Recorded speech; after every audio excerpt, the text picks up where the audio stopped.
اس کے آگے کوئی کھڑا نہیں ہو سکتا، کسی کی طاقت نہیں ہے، وہ ذات ہے۔ اور ہماری کیا اوقات ہے؟ کوئی حیثیت ہی نہیں ہے، ہمارا نام وہ بھی خاک میں مل جائے گا، ہم خود بھی خاک میں مل جائیں گے۔ یہاں سے سفر ختم ہوگا، محشر کا میدان ہوگا آگے، بس جس میدان میں ساری کائنات کے سردار اور ساری کائنات کے سرکار جو رب کے محبوب ہیں، جن کی صدقے اللہ نے ساری کائنات کو بنایا ہے، جن کے قدموں سے لگی ہوئی خاک کے برابر بھی جنت نہیں ہو سکتی، وہ ذات اس محشر کے میدان میں موجود ہوگی۔ سوچیں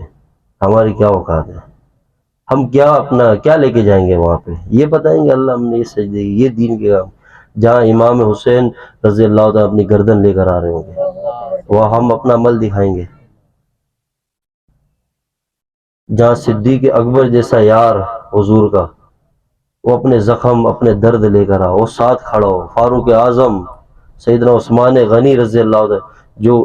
جنہیں اتنے مظلوم طریقے سے شہید کیا گیا مدینہ پاک میں، جہاں کائنات کے شیر، اللہ کا شیر حضرت مولا علی کرم اللہ وجہ،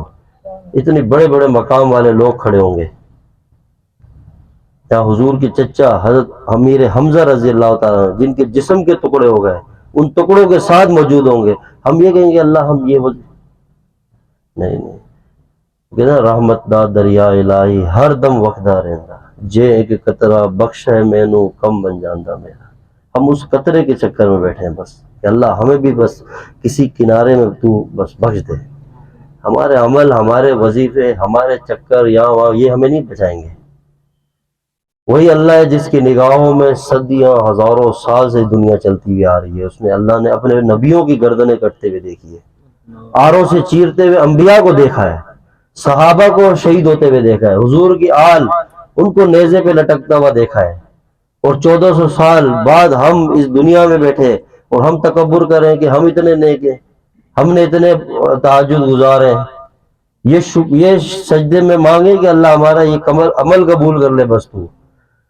سب سے بڑا تکبر اور سب سے ناپسندیدہ تکبر وہ ہے نیکی کا تکبر ہے، تو اللہ کو ناپسند ہے کہ ایک بندہ نیکی کرے اس پہ گھمنڈ ہو، اور وہ نیکی کا تکبر یہ کسی گناہ گار کو حقیر سمجھے، ساری نیکیاں اللہ ہماری رد کر دے گا۔ ہمیں نہیں پتا کہ یہ گناہ گار بندہ یہ اللہ کے کتنے قریب ہوگا، ہم نہیں جانتے، ہمیں نہیں پتا۔ تو اتنی نمازیں پڑھ رہا ہے، کوئی نہ پڑھ رہا ہو، وہ اللہ کا بندہ ہے جس کی کائنات میں وہ جی رہا ہے، جو اس کو رزق دے رہا ہے، جو اسے سلا رہا ہے، پلا رہا ہے، کھلا رہا ہے، اس کا بندہ ہے، اس کی نافرمانی کا جب اسے مسئلہ نہیں ہے، تجھے کیا مسئلہ ہے؟ تمہیں کیا تکلیف ہے؟ وہ جانے، اس کا رب جانے۔ ہاں آپ کسی کو تبلیغ کریں، دعوت دے دین کی، اخلاق سے اپنے آپ کو کم تر سمجھتے ہوئے دعوت دیں، اس کو بات پہنچائیں، دل میں یہ بات رکھیں کہ اللہ کو پتہ نہیں کون مقبول ہے، ہمیں نہیں پتا، یاد رکھیں کسی سسٹم کو وہ نہیں جانتا، کسی سسٹم کو، بس تو بول میں نے دین کا اتنا کام کیا، نہیں، بہت بڑی ذات ہے، بے نیاز ہے۔ امام عبداللہ بن مبارک رحمۃ اللہ علیہ 1 سال حج کرتے تھے، 1 سال جہاد کرتے تھے، 1 سال تدریس کرتے تھے، امام بخاری کے بھی استاد ہیں، اتنی بڑی شخصیت ہے، اللہ کے اتنے مقرب ولی گزرے ہیں، محدث اعظم ہے، لیکن جب کسی نے خواب میں دیکھا اور ان سے پوچھا اللہ نے آپ کے ساتھ کیا معاملہ کیا آخرت میں،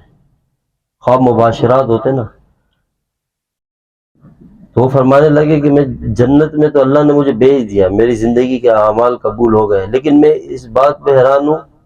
کہ میرا جو پڑوسی تھا وہ جنت میں مجھ سے بھی 1 درجے اوپر ہے، اور وہ کام کیا کرتا تھا؟ لوہار کا کام کرتا۔ کیا کام؟ یہ کیا کام کر گئے؟ اتنے بڑے بڑے محدثین کے بھی استاد ہیں۔ جب اس لوہار کا عمل دیکھا گیا، پوچھا گیا کیا تھا، تو پتہ چلا کہ وہ لوہار جب امام عبداللہ بن مبارک رحمت اللہ علیہ کو دیکھتے تھے، جب یہ دین کی خدمت کے لیے نکلتے تھے، اللہ کے راستے میں جاتے تھے، درس و تدریس کرتے تھے، تو یہ دل میں ایک آہ بڑھتا تھا کہ اللہ کاش مجھے بھی وقت ملتا، اگر میں حلال معاش اپنی اولاد کے لیے کما تو میں بھی کاش عبداللہ بن مبارک کی طرح تیرے دین کی خدمت کرتا۔ اللہ تو اللہ ہے نا، اس کے سامنے کیا فرق ہے؟ ولایت کا تو کوئی مقام حد نہیں ہے نا، صحابی کوئی نہیں بن سکتا ہے، تابعین نہیں بن سکتا، تبع تابعین نہیں، ولایت اللہ کی طرف سے جس کو جو مقام کی عطا فرما دے وہ دے سکتا ہے۔ اس لیے اللہ کی رحمت پہ نظر رکھیں، اپنے آپ کو جھکا دیں، عاجز بن جائیں، اللہ کو سب سے زیادہ پسند ہے۔ آپ صلی اللہ علیہ وسلم جب معراج والی رات اللہ کے پاس حاضر ہوئے تو محبوب نے کیا عرض کیا کہ یا اللہ میں تیرے لیے وہ چیز لایا ہوں جو تیرے پاس بھی نہیں ہے۔ تو اللہ نے پوچھا اے میرے محبوب میرے پاس کیا چیز جو میرے پاس نہیں ہے؟ کہا میں عاجزی لے کر آیا ہوں، تو عاجزی سے پاک ہے، تو متکبر ہے، اور اللہ فرماتے تکبر میری چادر ہے۔ کیا ہے؟